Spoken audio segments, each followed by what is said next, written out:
How to focus on you until you win. The discipline of self. Priority.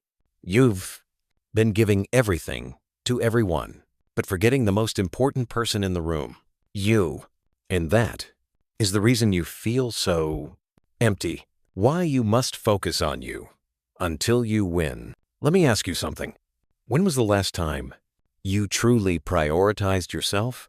Not out of selfishness, but survival, out of purpose, out of knowing that no one's coming to save you. Because let's be honest, you've been pouring into others, fueling their dreams, supporting their healing, clapping for their wins. But when it's your turn, silence, no applause, no risque. And I know what that feels like, to carry everyone else's weight while your own knees are buckling, to smile through burnout, to stay strong because people expect you to be. But here's the truth I need you to hear. You cannot pour from an empty cup. You cannot keep shrinking, breaking, dimming your light to make others comfortable and expect to grow. This is your wake-up call to focus on you, not just to win, but to survive, to rebuild, to finally rise. Because the longer you ignore yourself, the louder the pain gets, the more invisible you become, even to yourself. And somewhere deep down, you know you were made for more. You feel it, don't you? That itch, that quiet voice, that restlessness in your soul saying, I'm tired of being last in line. It's not ego. It's not arrogance. It's self-respect. And when you begin to move like someone who matters, everything changes. The way you speak, the way you walk into rooms, the way you say no to distractions, and yes to your future. But let me warn you, focusing on you will cost you. It will cost you people who only loved you when you were broken. It will cost you approval from those who benefited from your silence. It will cost you comfort, ease, and maybe even short-term peace. But what it gives you in return is everything. Self-worth, clarity, peace of mind, discipline, and eventually, victory. So in this audiobook, I'm going to walk with you through the mindset shifts, the boundaries, the routines, the healing, and the relentless focus you need to finally prioritize you. Not just for a week, not just for a season, but until you win. Because the truth is, when you focus on you, you stop settling. You stop explaining. You stop chasing things that don't feed your soul. You no longer feel guilty for resting. You no longer feel afraid to be alone. You no longer apologize for wanting more. And I promise you, when you master the discipline of self-priority, you unlock the version of yourself that was always waiting underneath the noise. So let's begin this journey together. I'm not going to preach. I'm going to talk to you like a friend, like someone who's been there, who knows the weight you carry, and the fire that's still burning inside you. We'll go chapter by chapter, one lesson at a time. By the end, you'll see why this isn't just another motivational talk. It's a new beginning. Chapter 1 title, How I Learned to Put Myself First Without Guilt. I used to think putting myself first was selfish, that if I said no to someone, I was being rude, that if I took a break, I was being lazy, that if I focused on my goals, I was ignoring the people who needed me. But do you know what all that thinking did? It drained me, emotionally, mentally, even physically. I was tired all the time. Not just tired in my body, tired in my soul. Because I was living for everyone, except me. And the truth is, I didn't even notice it at first. It crept in slowly. Saying yes when I wanted to say no. Helping others even when I was exhausted. Smiling when I felt like crying. Staying silent when my boundaries were being crossed. Little by little, I disappeared.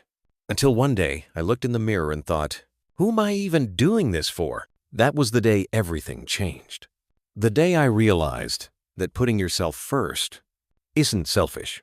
It's sacred. Let me tell you how I learned that lesson. I remember helping a friend once. She was in a crisis, and I dropped everything to be there for her. I canceled my own plans, ignored my work, and sacrificed sleep to help her through it. But when I went through something just weeks later, she was nowhere to be found. No text. No check-in. No, how are you? And that moment hurt. Not because I needed her to save me, but because I realized I had been saving everyone, except myself. I was the one who showed up, the strong one, the reliable one, the one who had it all together. But I didn't. I was falling apart, and no one could see it, because I didn't let them. That was my fault. I trained people to believe I didn't need help, because I never asked for any. I gave so much of myself away that I had nothing left for me. And here's what I had to learn the hard way. You cannot expect others to value you. When you don't value yourself, you cannot keep putting yourself last and expect a first-class life. I had to start saying no, not because I was angry, but because I was empty. I had to cancel plans that drained me. I had to step back from people who only took. I had to create space for me to rest, to think, to breathe, to remember who I was before the world demanded so much of me. And at first, the guilt was overwhelming. Every time I took a day for myself, I felt like I was letting someone down.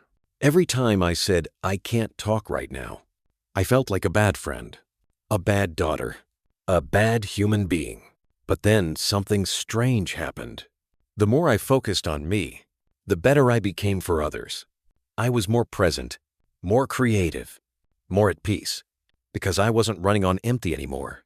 I was full of clarity, full of intention, full of boundaries, and most importantly, full of self-respect, because that's what self-priority really is. Not selfishness, not arrogance, just the quiet decision to say, I matter too. No, I won't lie to you. Some people didn't like the new me. They missed the version of me that was always available, always saying yes, always showing up, even when I was hurting. But I had to make peace with that, because the old me was dying to be loved. The new me, she knows she already is, by herself. That's the version I want you to meet. The one who chooses herself, without guilt, without apology, without fear. And it starts with one small shift. Ask yourself this: what do I need that I've been ignoring? Maybe it's sleep. Maybe it's time alone. Maybe it's therapy. Maybe it's a new dream, a new path, a new voice that finally says, I'm done putting myself last. Because the people who truly love you will adjust. And the ones who only love the version of you they could control or use, they'll fall away. And you'll thank them. You'll thank them for leaving space. For people who see your worth without you having to break yourself to prove it. So here's my challenge to you. This week, say no to something that drains you and yes to something that heals you. Go for a walk alone.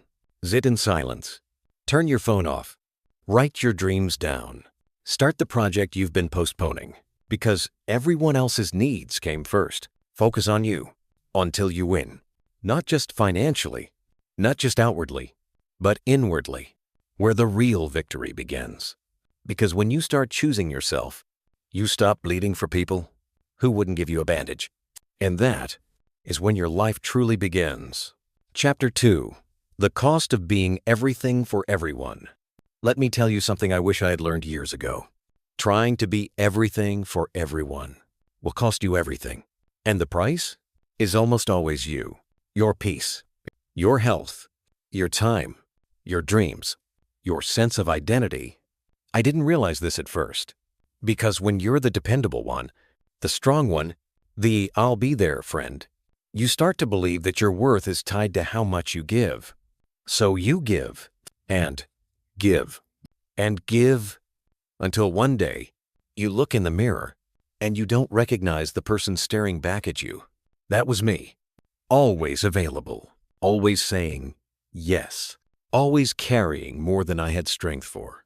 And people loved that version of me because that version never had boundaries, never had needs, never said, I'm not okay.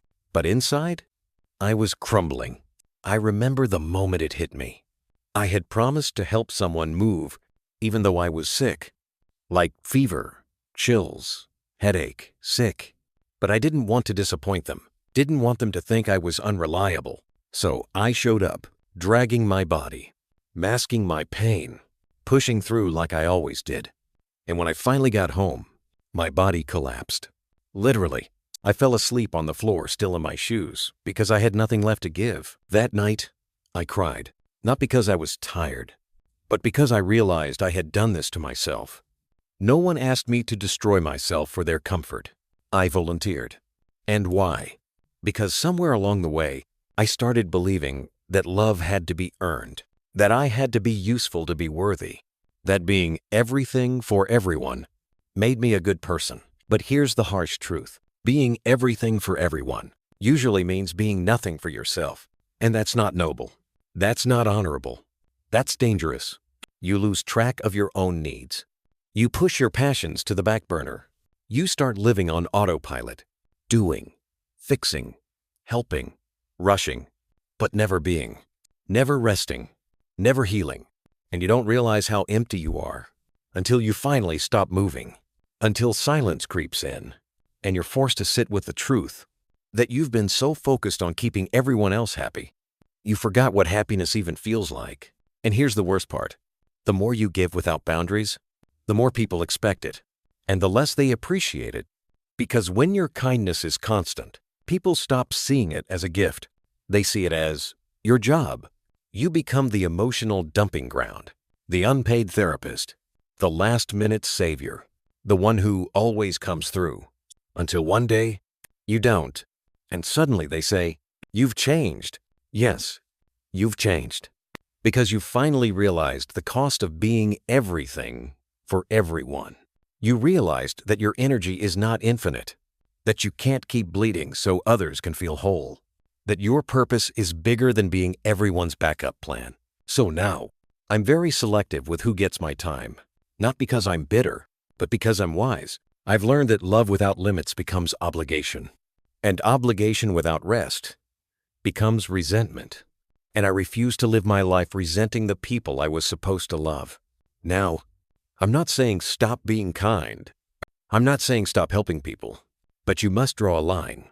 Because if you don't, you'll drown.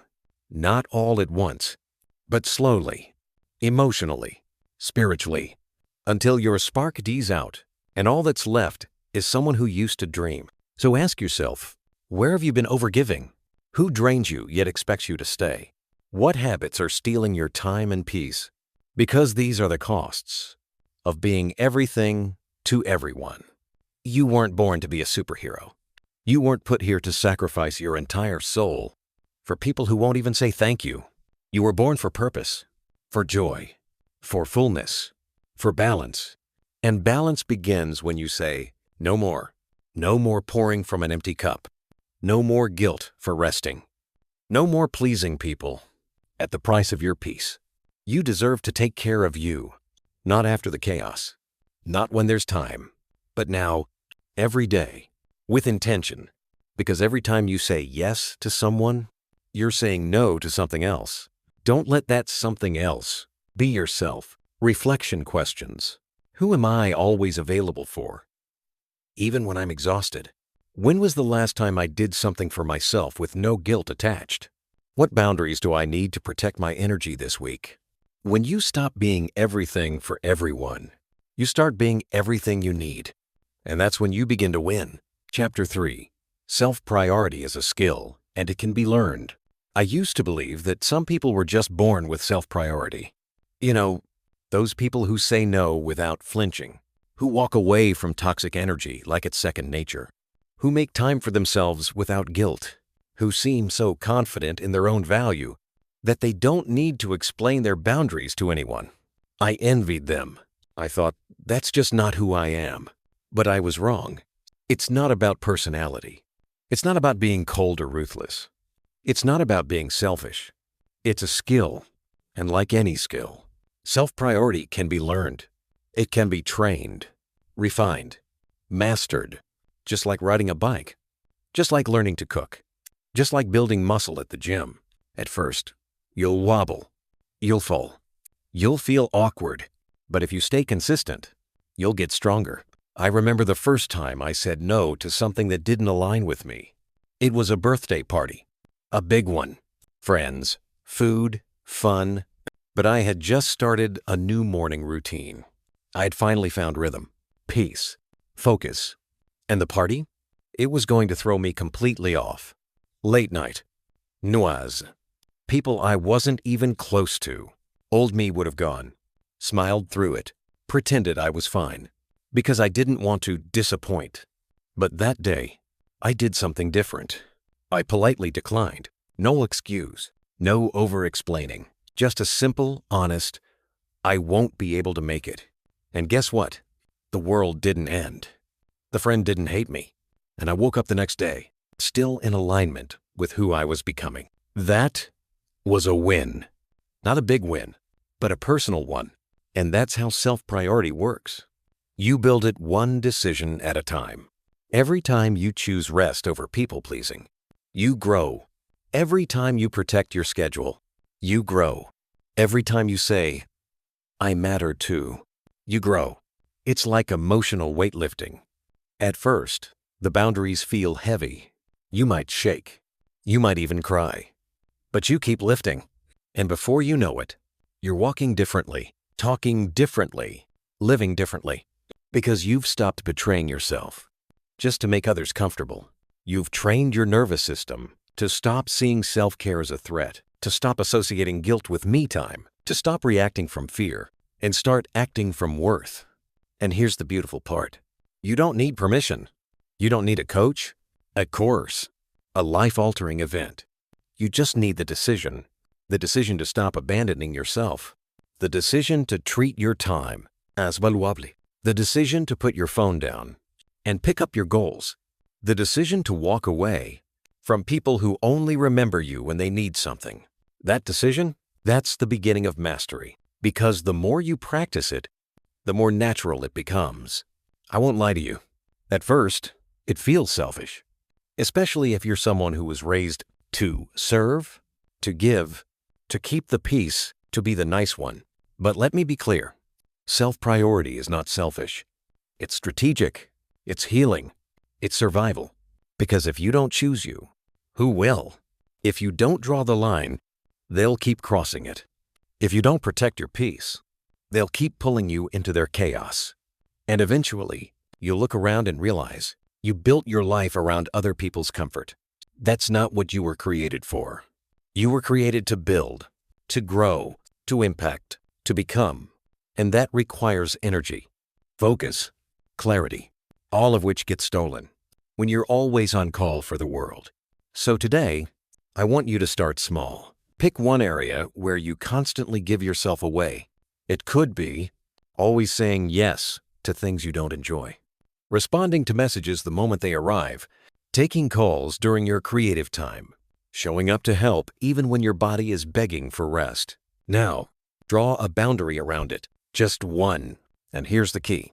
Stick to it, even when it's uncomfortable, even when the guilt creeps in, even when someone questions it, because every time you uphold your boundary, you prove to your mind that you are worth protecting. That's how the skill develops. With repetition, with honesty, with boldness. Eventually, it becomes part of who you are. You'll stop explaining. You'll stop over-apologizing. You'll stop needing external validation for internal choices. And people will notice. Some will respect it. Some won't. But that's not your business. Your business is your peace, your growth, your future. And let me say this plainly. You are not selfish for choosing yourself. You are wise for learning how. Because when you master self-priority, you stop waiting to be chosen. You start choosing you. Reflection questions. What's one small boundary I can set this week? Where do I feel guilt when I choose myself? And why? What belief about selfishness do I need to unlearn? Self-priority is not something you're born with. It's something you practice over and over until it becomes your new normal. So practice it. Focus on you until you win. Chapter 4. Stop explaining yourself. Start becoming yourself. There was a time I felt the need to explain everything. Why I said no. Why I needed space. Why I was changing. Why I wasn't available like I used to be. I would write long texts, paragraphs, justifying a single decision, trying to soften the blow, trying to make everyone comfortable, trying to be understood. But here's what I learned. Explaining yourself too much is a symptom of guilt and insecurity. And more often than not, you're explaining yourself to people who've already made up their minds. No matter how carefully you word it, they'll only hear what they want to hear. You'll burn all your energy trying to convince them that your growth isn't a threat, your distance isn't hate, your boundaries aren't betrayal. But they won't get it, because they're not supposed to. Your transformation isn't a conference call. It doesn't require a vote. It's not a group project. It's personal. And here's the truth I had to choke down. Some people are only comfortable with the version of you they can control. The version who over-explains, over-apologizes, over-sacrifices. The version who stays small so they don't feel insecure. The version who slows down so they don't feel left behind. But that version was killing me. Because every time I explained myself to make someone else feel better, I abandoned myself a little more.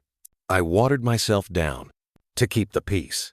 And the cost was my voice, my direction, my power. But then something shifted. It got tired of shrinking, tired of being misunderstood, tired of giving everyone else the pen and letting them write my story. So I made a decision. No more explaining, no more disclaimers, no more softening my truth to make others comfortable. I started becoming not loud, not arrogant, not rude, just grounded, sure, clear. And you know what happened? People started noticing. The ones who truly valued me, they leaned in. The ones who only liked me broken, they fell back. And I didn't chase them, because when you start becoming yourself, you stop needing to explain who you're not. You just live. You just grow. You just move. Let me give you a visual. Imagine a tree. Does a tree explain why it's shedding leaves in autumn? Does it justify why it's stretching taller toward the sun? Does it apologize when its branches take up more space? No. It just becomes. It obeys its nature, its rhythm, its assignment. You are no different. You weren't born to explain your blooming to those who preferred your roots. You weren't designed to over-justify your becoming to people who benefited from your confusion. And every time you pause your progress to explain it to someone who has no intention of understanding, you delay your destiny. Let that sink in. I know it's not easy, especially if you were raised to please, to explain, to get permission for everything. But this season of your life doesn't require permission. It requires alignment. So here's what I want you to practice. Start saying things without extra explanation. Try these. I won't be able to attend. No reason needed. That doesn't work for me. I've chosen a different direction. This is what's best for me right now. And leave it there. At first, you'll feel the itch, that guilt-driven need to fill the silence. Don't. Let the silence teach them. Let your peace be your answer. Let your actions explain what words no longer will. Because when you stop explaining, you start evolving. You reclaim time. You reclaim energy. You reclaim identity. And most importantly, you give your future room to breathe. Because the time you spend explaining could be time spent building, becoming, healing, creating. You were not created to convince people that you are enough. You already are. Let your life prove it. Reflection questions. Who am I constantly explaining myself to without good reason? What part of my growth am I scared to own unapologetically? What would I do differently if I no longer needed approval? Let this be the beginning of a new way of moving. A better way, a bolder way, a more grounded way. Stop explaining. Start becoming. Chapter 5. You can't save people who keep hurting you. I used to believe I could save people. That if I just loved them hard enough, supported them long enough, forgave them often enough, they would change. I thought if I stayed patient, if I kept showing up, if I kept making excuses for their pain, eventually they'd heal. Eventually they'd see me, respect me, love me the way I loved them. But the truth is, you can't save people who keep hurting you. It took me years to learn that. I kept showing up for people who wouldn't even show up for themselves. I kept holding space for people who had no intention of growing. And worse, I kept letting them hurt me in the process. They'd lash out. I'd stay. They'd lie. I'd justify it. They'd ghost me, disrespect me, manipulate me, drain me, and I'd convince myself they were just going through something. But here's the thing no one told me. Your love cannot fix someone's brokenness.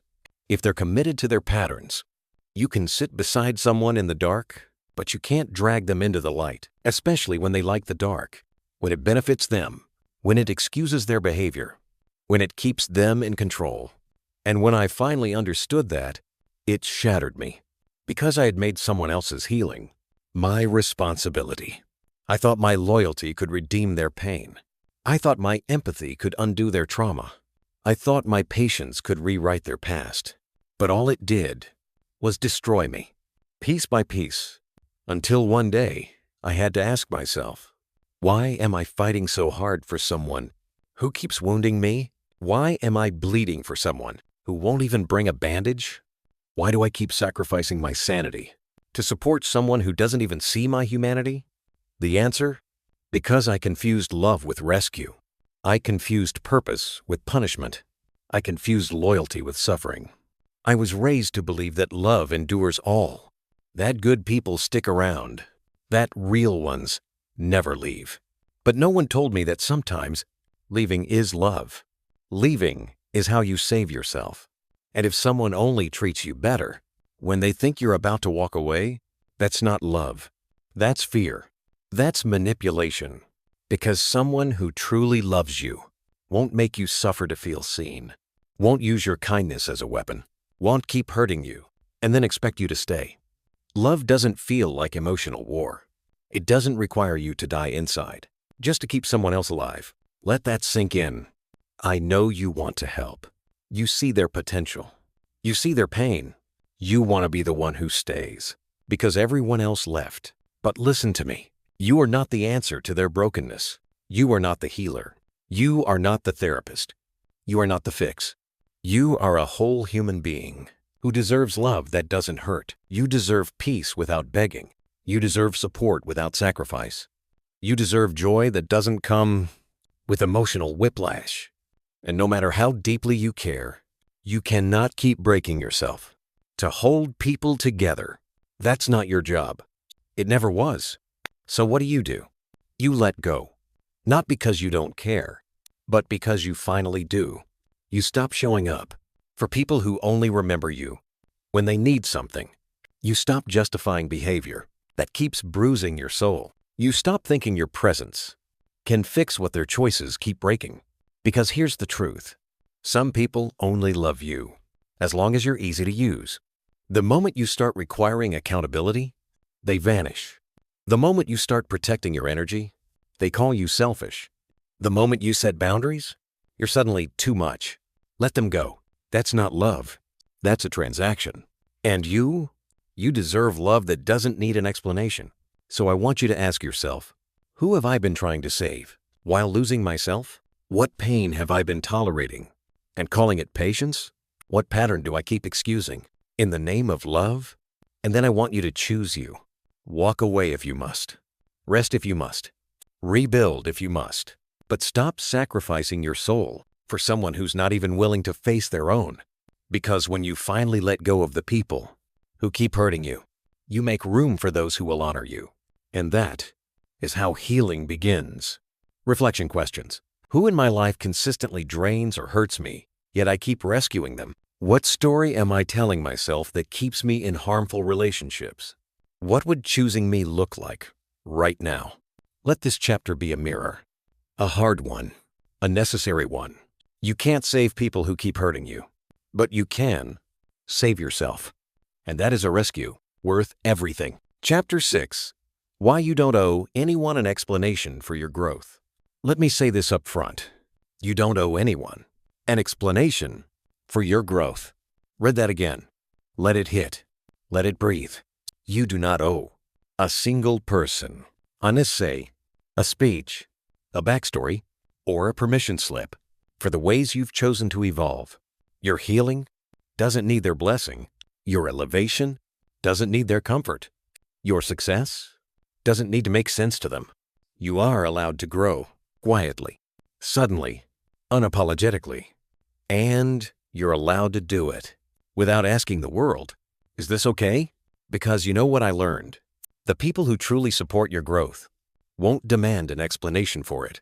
They'll celebrate it, even when it changes the dynamic, even when it makes them uncomfortable, even when they don't fully understand it. And the ones who make you feel guilty for growing, they were never clapping for you, only for the version of you that stayed small. Let me tell you something that happened to me. There was a time in my life when I started changing fast. My habits shifted. My language matured. My goals got clearer. My peace got louder. My circle got smaller. And some people, they didn't like it. They said I was different. They said I was acting brand new. They said I was too serious, too distant, too focused. And for a moment, I questioned myself. Was I really changing too much? Was I leaving people behind? Was I being unfair? But then I remembered something important. Growth feels like abandonment to those who never intended to grow with you. Let me say that again. Growth feels like betrayal to those who were comfortable with your limitations. But that's not your fault, and it's not your job to carry their discomfort. You've spent enough of your life shrinking yourself to make others feel tall, dimming your light so they don't feel insecure, over-explaining your decisions so they'll still like you. But guess what? The people who are meant for you will love you through every version of your evolution. And the ones who aren't, they'll shame your progress because it threatens their comfort. You don't owe them anything, not your pause, not your explanation, not your guilt. Because this life, this one chance you get to rise, to heal, to become, it's yours. Yours to design, yours to explore, yours to protect. And the moment you stop explaining your growth, you start walking in it confidently, clearly, cleanly. Let me give you a visual. A butterfly doesn't apologize for no longer being a caterpillar. It doesn't write a letter to the leaves saying, "Sorry, I can't crawl with you anymore." It just flies. It honors the transformation because it understands the necessity. So why are you explaining your wings to people who were never meant to fly? Why are you apologizing for your healing to people who only know how to hurt? Why are you justifying your focus to people who thrive in distraction? You don't owe them your comfort. You owe yourself freedom. The kind of freedom that says, "I don't need you to get it. I just need me to keep going." Because every time you over-explain your growth, you dilute your momentum. You slow down. You hesitate. You second-guess. And that energy, it belongs to your future, not your past. So here's my challenge to you. Stop apologizing for becoming. Stop giving people front row seats to a transformation they never invested in. Stop inviting everyone into conversations about your healing that they don't have the emotional maturity to hold. Start moving like someone who knows exactly what they're doing, even if they're still figuring it out. Start honoring your journey without oversharing it. Start trusting yourself without needing validation. Because truthfully, the people who get it will get it. And the people who don't, they were never meant to sit at your next level. Let them stay confused. Let them misread your silence. Let them talk. Your growth is not for their comfort. Your growth is for your future. Reflection questions. Where in my life am I over-explaining instead of owning my evolution? Who have I been trying to please while growing? What would it look like to move forward without needing permission? Let this be the chapter. You stop explaining and start becoming. No more disclaimers. No more diluted decisions. No more apologizing for outgrowing the old version of yourself. You've earned this growth. Own it. Live it. Protect it. Because the more you become, the less you need to explain. Chapter 7. The loneliness of growth and why it's worth it. Nobody talks about this part. The part where you're evolving, and suddenly you feel alone. Not because you don't love people, not because you're isolating yourself, but because your path no longer looks like theirs. You begin waking up earlier, thinking deeper, moving quieter, setting boundaries, healing wounds, chasing clarity, protecting peace. And just like that, you outgrow conversations. You outgrow circles. You outgrow who you used to be. And it's lonely. Not just I'm home alone, lonely, but soul-level lonely. The kind of lonely where you start asking, is this even worth it? Because truthfully, growth is not all glamour. It's not soft music and warm candles. It's not Instagram quotes and quick wins. It's shedding. It's silence. It's walking away from the very things that once made you feel safe. That's the painful part. Growth feels like loss before it feels like freedom. I remember the exact season it hit me. I was doing the inner work, reading books, cutting distractions, healing patterns, building something bigger than me. But while I was rising, my phone got kite. My social life shrunk. The invitations stopped coming. And the people I thought would cheer me on, they went silent. Some grew distant. Some started acting weird. Some even made me feel guilty for choosing myself. And in the middle of all that, I started to doubt everything. I thought maybe I should go back. Maybe I should stop being so serious. Maybe I was being too much. Maybe peace wasn't worth this silence. But deep down, I knew this was the cost, because you can't become who you're meant to be while dragging the entire past behind you. Some people are only meant to know the old version of you, the one who tolerated disrespect, who over-explained everything, who abandoned themselves for others, who played small so no one felt uncomfortable. But the new you, the growing you, that version threatens comfort zones. That version speaks truth. That version holds boundaries. That version moves different.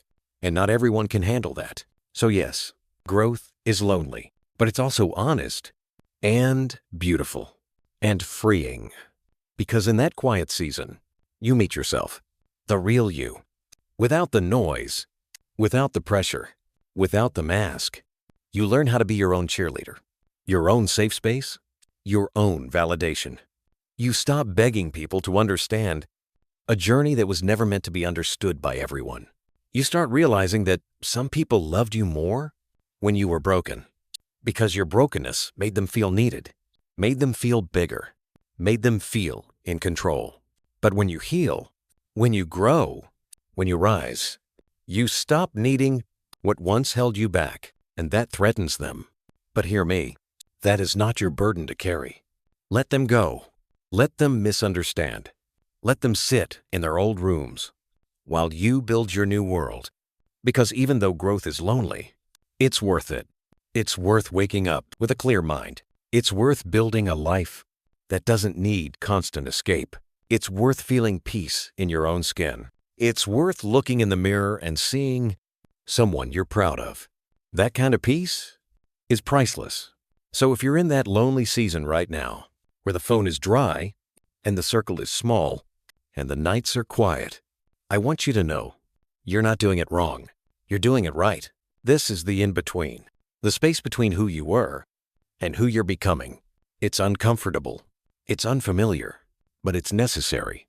And if you stay the course, you will meet people who match your frequency, who don't need explanations, who don't resent your growth, who clap when you win, even when they haven't won yet.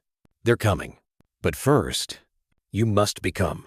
So keep building, keep resting, keep rising, even if it's lonely, even if it's quiet, even if no one claps.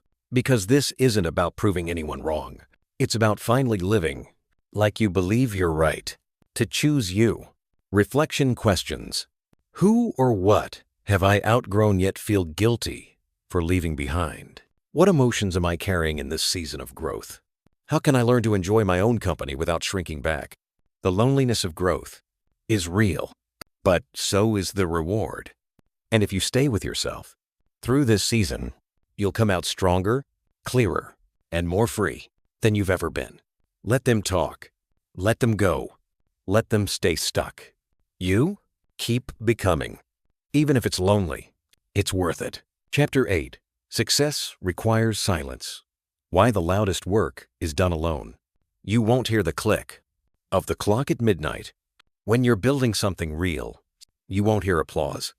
You won't get likes, retweets, or comments. No trending hashtags. No group chats lighting up with praise.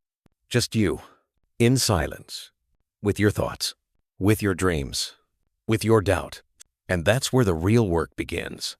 I used to think success had to be loud, public, celebrated, something everyone had to see, to make it real. But the more I grew, the more I realized success doesn't make noise until it's done. The work that changes you, that reshapes your discipline, your mindset, your direction, is almost always invisible. It's the silent sacrifices, the quiet decision, the lonely nights. It's deleting distractions while the world scrolls. It's saying no when no one understands why. It's working on your vision while everyone else is watching TV. And you start to notice no one is clapping, no one is watching, no one is cheering, at least not yet. And that's when the doubt creeps in. Am I doing enough? Does this even matter? Why am I the only one working this hard? But I want you to know something. This silence is sacred. It's where your habits are born, where your focus is sharpened, where your identity is forged. Because when no one's watching, that's when you find out who you really are. Do you still show up when there's no recognition? Do you still push when motivation disappears? Do you still believe when the proof hasn't shown up yet? If the answer is yes, you're closer to success than you think. Because loud success is built on quiet mastery. The world celebrates the results, but never sees the process. They'll see the glow up, but not the grind. They'll hear the speech, but never the silence it took to write it. They'll respect the boundary, but never understand the pain it took to create it. That's why the loudest work is always done alone. When it's just you against old habits, just you against procrastination, just you against your own inner critic. And if you wait for noise, if you wait for applause, if you wait for permission, you'll never start. Because greatness doesn't ask if the world is watching. Greatness moves in silence. I remember when I was building my new routine, waking up earlier, eating cleaner, saying no to late-night hangouts, spending weekends learning instead of escaping.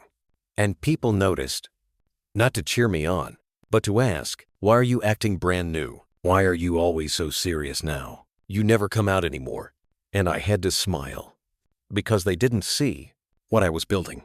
They didn't see the emotional weight I was lifting just to break old patterns. They didn't see the late nights I spent talking to God, writing plans, cleaning up my inner world before I ever touched the outer one. They saw silence and assumed weakness. But I knew I was becoming unstoppable. Because when you're really building something, you don't have time to announce it. You don't need the world to understand. You just need to finish the work. So if you're in that season right now, where everything feels quiet, isolated, thankless, take heart. That's where greatness begins. The soil is silent before the tree grows. The gym is silent before the body transforms. The journal is silent before the empire is built. Silence doesn't mean nothing's happening.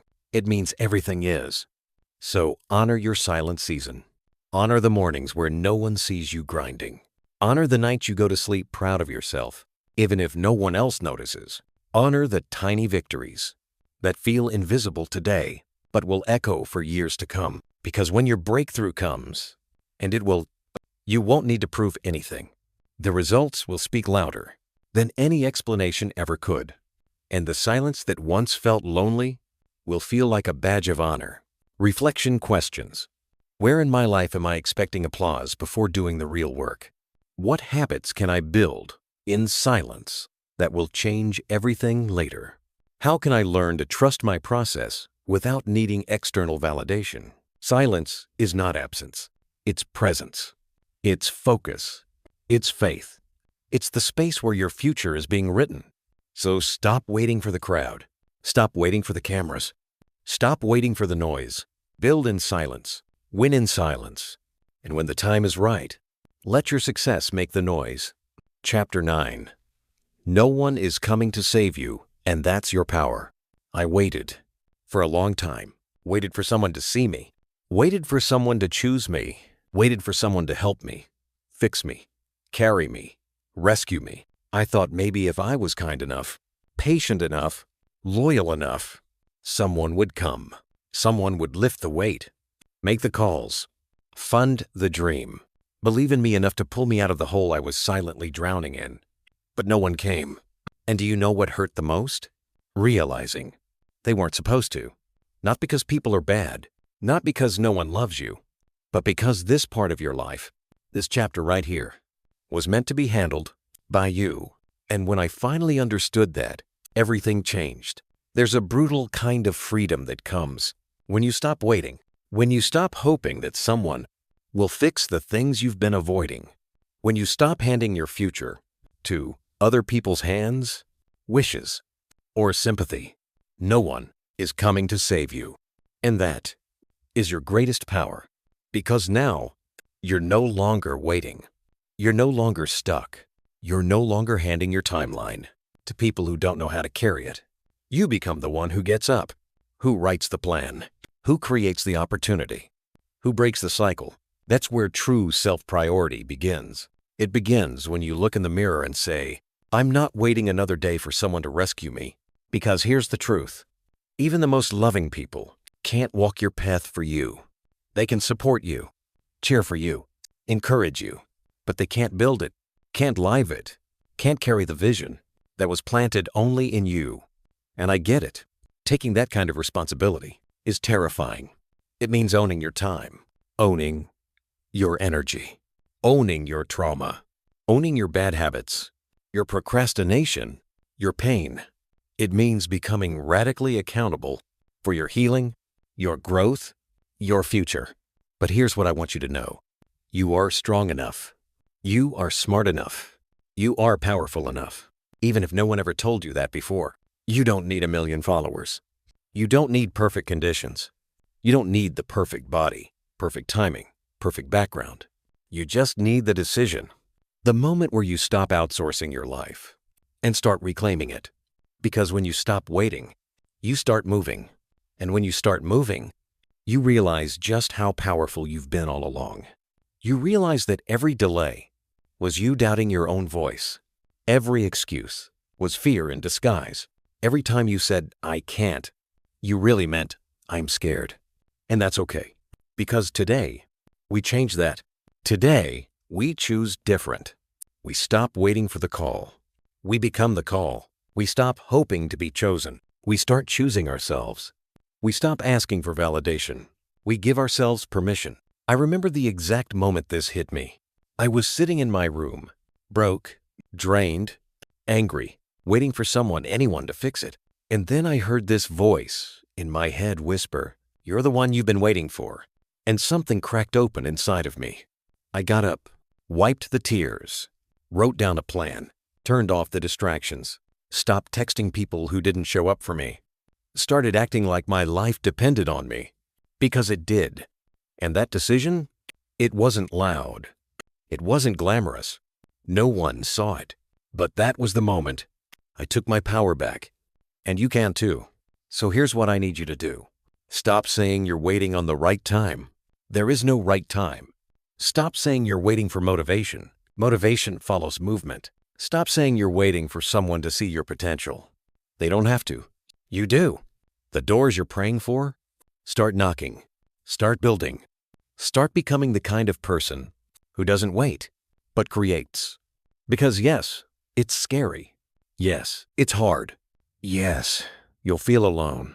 But what's scarier is spending your whole life waiting to be rescued when you were the hero all along. Reflection questions.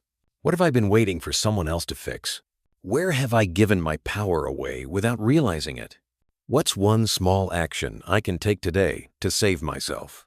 You don't need a cape. You don't need a stage. You don't need permission. You just need belief and courage and discipline. No one is coming to save you. But the moment you accept that, you stop needing to be saved. You rise. You lead. You change. You become everything you've been searching for. Chapter 10. Burnout is a sign you've been prioritizing the wrong things. I thought I was doing everything right. I was working hard, staying busy, showing up, checking every box, being the reliable one, always available, always pushing. And yet, I was exhausted, not just tired, burnt out. The kind of tired sleep doesn't fix. The kind of tired that lives in your bones, where even the simplest tasks feel overwhelming, where your body is moving, but your soul feels like it's slipping away. I told myself, this is just what success costs. This is the grind. This is what hustlers do. But I was lying. I wasn't exhausted because I was doing too much. I was exhausted because I was doing too much of what didn't matter. Too much pleasing, too much proving, too much pretending, too much performing, and not enough presence, not enough peace, not enough purpose. That's what burnout really is. It's not just physical fatigue. It's emotional misalignment. It's your soul screaming, this isn't who we are anymore. But you keep going. You keep smiling. You keep pushing. You keep ignoring the signals. Until one day, you break. I remember that day clearly. I had 5 projects on my plate, 2 people texting me for help, 3 tabs open with things I didn't want to do, and a head full of noise that never stopped. And I broke down, not because something bad happened, but because nothing inside me wanted to keep living like that. That day, I finally sat still. No phone, no obligations, just silence. And in that silence, the truth hit me like a wave. I am burning out because I'm feeding things that are starving me. I was saying yes to everything, except myself. And here's what you need to know. Burnout doesn't always come from overworking. Sometimes it comes from underliving, living under your standards, living under your truth, living under the expectations of people who don't even know your heart. It comes from waking up every day and giving your time to things you don't believe in. It comes from chasing applause instead of alignment. It comes from being busy instead of being fulfilled. And if you're there now, burnt out, drained, overwhelmed, I want you to stop blaming yourself for being weak. You're not weak. You're misaligned. You've just been prioritizing the wrong things for too long. You've been prioritizing being liked over being whole, being productive over being present, being available over being alive, being perfect over being peaceful. And the truth is, your body knows. That headache, that fatigue, that constant irritation, that brain fog, it's not just stress. It's your soul asking you to listen. So today, I want you to pause. Not quit, not run away. Just pause and ask yourself, what am I really spending my energy on? What have I convinced myself is necessary that's actually draining me? Who am I constantly showing up for while abandoning myself? Because if you don't stop and realign, your body will stop for you. You'll crash. You'll lose motivation. You'll start resenting everything you once prayed for. And none of that is necessary. You don't need to be exhausted to be successful. You don't need to suffer to earn rest. You don't need to break to prove your strength. You need to return to what matters. To the version of you that's grounded, present, clear. To the priorities that build you, not bury you. Because when you start choosing what feeds your spirit, not just your ego, you'll notice the burnout fades. Not overnight, but gradually. You'll breathe deeper, smile more, rest without guilt, work with intention, say no without explaining, say yes only to what honors your peace. And that is where your true power returns. Reflection questions. What have I been prioritizing that no longer serves me? What does my body, mind, or heart need more of right now? What boundaries can I put in place to protect my energy this week? Burnout is not your fault. It's your wake-up call, your inner self asking for a better way, a keter way, a more sustainable way. So listen, pause, realign, and return to what matters. You don't have to do it all.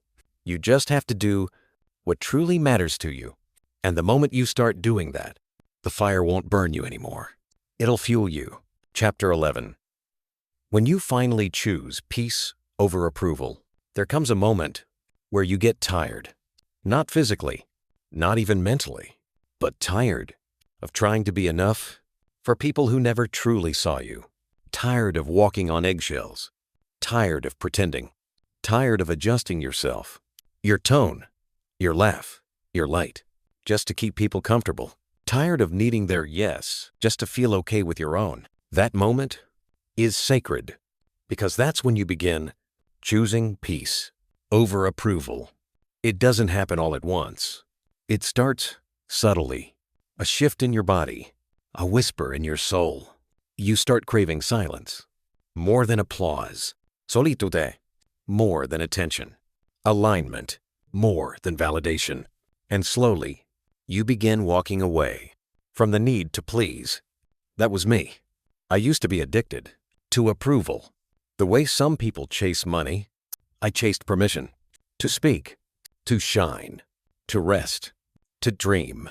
I needed someone to say, "It's okay. You're good. You're enough."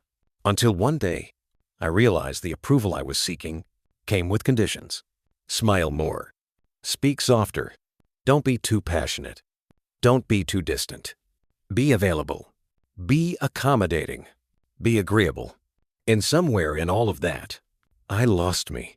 I lost my voice, trying to be understood. I lost my boundaries, trying to be liked.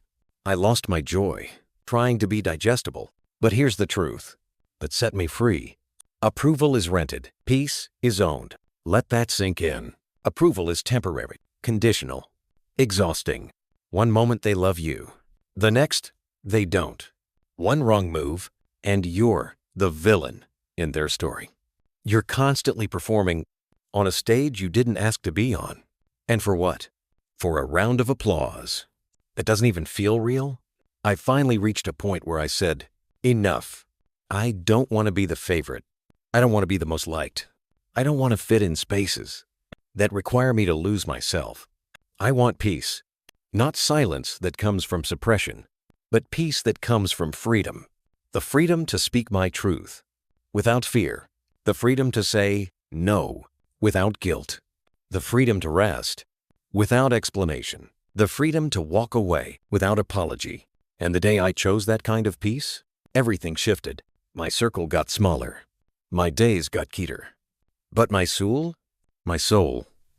got lighter. I stopped entertaining conversations that drained me. Stopped chasing people who never clapped for me. Stopped proving my worth to people who were committed to misunderstanding me. And for the first time, I felt whole. Not because everyone liked me, but because I finally liked myself. That's the beauty of choosing peace. You stop needing to be chosen because you've already chosen you. You stop bending backwards for people who wouldn't stretch an inch for you. You stop begging to be seen because you're now willing to see yourself. It's not easy. You'll be called selfish. You'll be called distant. You'll be called different. And that's okay, because different is how you know you're growing. Peace has a price. It will cost you people who only valued your silence. It will cost you places that once felt like home, but now feel like a cage. It will cost you approval from people who only loved the version of you they could use. But what it gives you is everything: clarity, alignment, joy, energy, presence, power. So if you're at that crossroads right now, if part of you is still clinging to the need to be liked, ask yourself, what is their approval really giving me? Am I shrinking to stay accepted? What would my life feel like if I stopped performing and started living? Because I promise you, choosing peace will never be the wrong decision. It will make you uncomfortable at first, because you've been conditioned to believe you need permission to be whole. But the moment you taste peace, real peace, you'll never go back to begging for approval again. Reflection questions. Who do I still feel I need approval from, and why? What part of myself am I hiding to be accepted? How would my life change if I prioritized peace over being liked? Choosing peace is choosing yourself, not the performance, not the mask, not the version of you they tolerate. You, whole, free, enough. And the moment you stop chasing approval You find peace waiting for you. On the other side, Chapter 12. The version of you that wins is already inside you. There was a time I thought I had to become someone else to win. Someone louder, more connected, more polished, more confident, more perfect.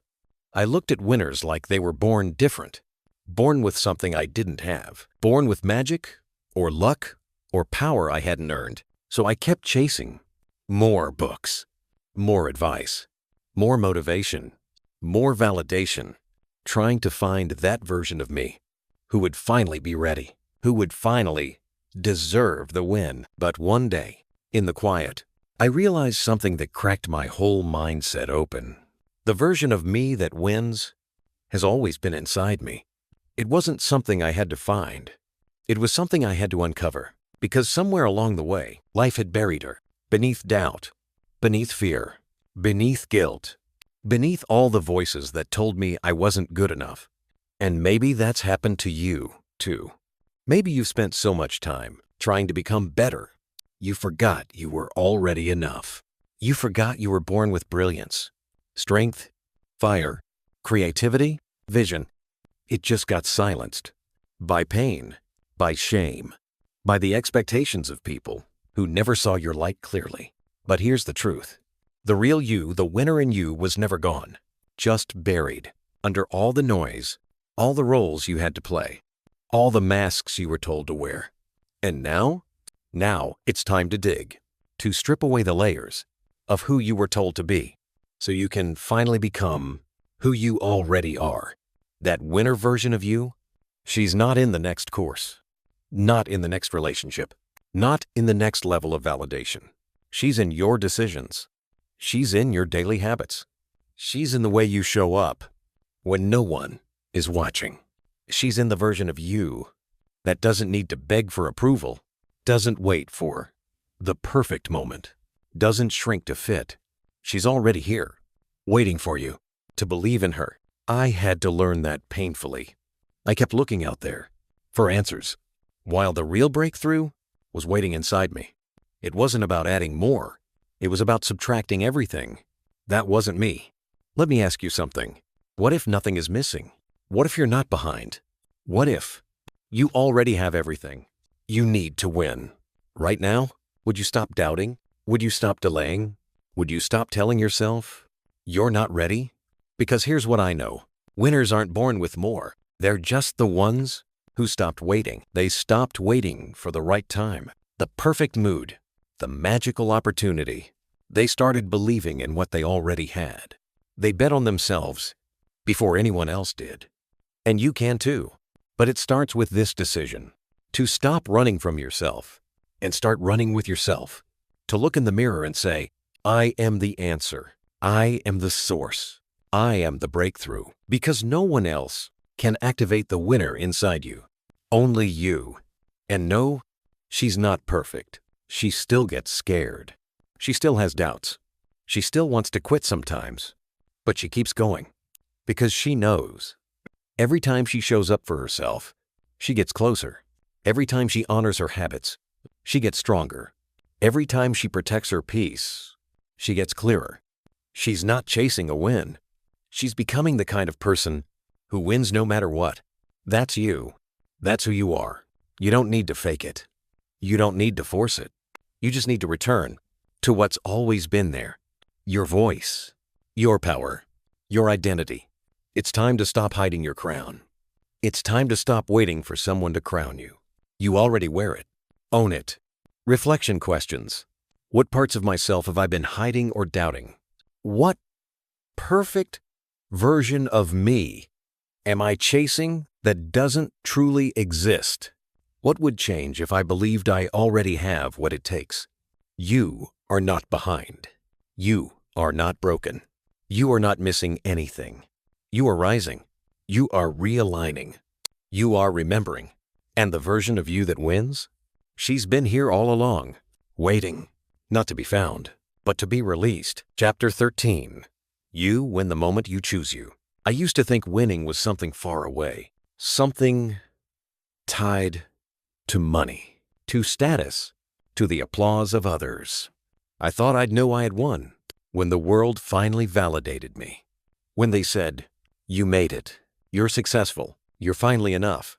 But after all the chasing, after all the burnout, after all the breakdowns in silence, I realized the truth. You win the moment you choose you. That's it. Not when they notice. Not when they clap. Not when the bank account hits 6 figures. Not when the stage is packed or the post goes viral. You win the moment. You decide, I'm done abandoning myself, because that one choice changes everything. It changes how you wake up, how you speak to yourself, how you move in rooms, how you set boundaries, how you build, walk, heal, breathe. The minute you say, I matter, even if no one else says it yet, that's the win. It's not external. It never was. The real prize is peace. The real prize is alignment. The real prize is finally feeling at home in your own skin after years of trying to be someone else. And you don't have to wait any longer to claim it. You don't have to prove anything. You don't have to earn your own love.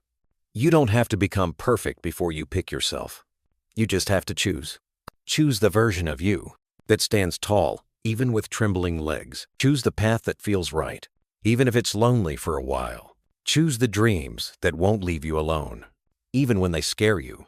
You win when you choose the life your soul has been begging for. The life where you are free from fake smiles, from silent resentment, from doing everything for everyone while quietly falling apart. The life where your yes means yes, your no is respected, your time is guarded, and your worth isn't a question anymore. You win when you finally stop fighting to be enough and start living like you already are. That's what choosing you looks like. And yes, it will cost you. It will cost you people who only stayed because you were easy to use. It will cost you comfort zones you once mistook for safety. It will cost you stories that kept you small. But what it gives you is everything. Clarity, power, peace, self-respect, energy, joy, freedom. When I finally chose me, the world didn't change. I did. I started honoring my voice. I started treating my time like currency. I started healing out loud, even if it made people uncomfortable. I stopped waiting to be chosen, because I already had. And suddenly, I realized I was already winning. Not because the world gave me permission, but because I gave it to myself. You can too. You don't have to wait until Monday, or your birthday, or the new year. You don't need a sign. You don't need a green light. You don't need someone to say, you're allowed. You're already allowed. You were born worthy, born chosen, born valuable. You don't have to beg to live a life that feels like yours. So today, this moment, let it be the shift. Let it be the moment you choose. You, without guilt, without delay, without another excuse. Because every time you don't choose you reinforce the belief that someone else's comfort is more important than your calling. But every time you do choose you rewrite the story. You reclaim your voice. You realign your purpose. You return home to the version of you who was never broken, just buried under fear, under shame, under roles and routines that were never designed for the real you. But not anymore. This chapter of your life, it's about choosing you on purpose. You'll lose some things. You'll feel some grief, but you'll also gain a power you didn't even know was possible. And one day, maybe not today, maybe not next week, but one day, you'll look in the mirror and you'll smile. Not because everything is perfect, but because you'll know, I finally stopped waiting and I finally started living. Reflection questions. What part of me have I ignored or abandoned in order to be accepted? When was the last time I truly chose myself, and what happened as a result? What would change in my life if I showed up daily as someone who is already winning? You don't have to chase the win. You are the win. Your courage is the win. Your healing is the win. Your clarity is the win. Your alignment is the win. And every time you choose yourself, in small moments, in quiet shifts, in deep breaths, You remind the world that you were never waiting for victory. You've been it all along. Outro. Focus on you until you win. The discipline of self. Priority. You made it. You listened. You reflected. You showed up, not for me, but for you. And that matters more than I can explain. Because the truth is, this wasn't just an audiobook. It was a mirror, a journey inward, a soft, powerful reminder that your life is yours again.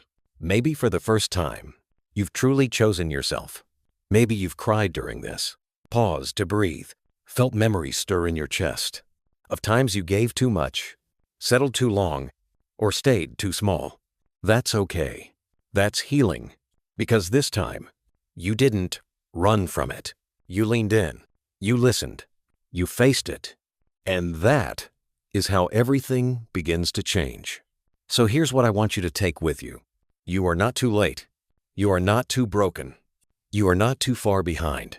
You are not too much. And you are definitely not alone. You are becoming. And becoming takes courage. It takes boundaries. It takes rest. It takes focus. It takes choosing peace over people-pleasing, healing over hustling, and alignment over applause. You don't have to be perfect. You don't have to have it all figured out. You just have to keep choosing you over and over again until it becomes your new normal, until it becomes your way of life, until you no longer feel guilty for prioritizing your soul. So from this moment forward, promise me one thing. Don't shrink again. Don't apologize for who you've become. Don't go back to old patterns just to make people more comfortable. You are not here to be convenient. You are here to be complete. And the discipline of self-priority isn't a one-time thing. It's a lifestyle, a rhythm, a quiet revolution that begins with you. And if you ever forget who you are, come back to this. Come back to your own voice, your own knowing, your own fire. Because every win you're chasing starts inside. You've already begun, and I'm proud of you. Before you go, if this audiobook touched something in you, if it made you think or feel or see yourself more clearly, do not keep this to yourself.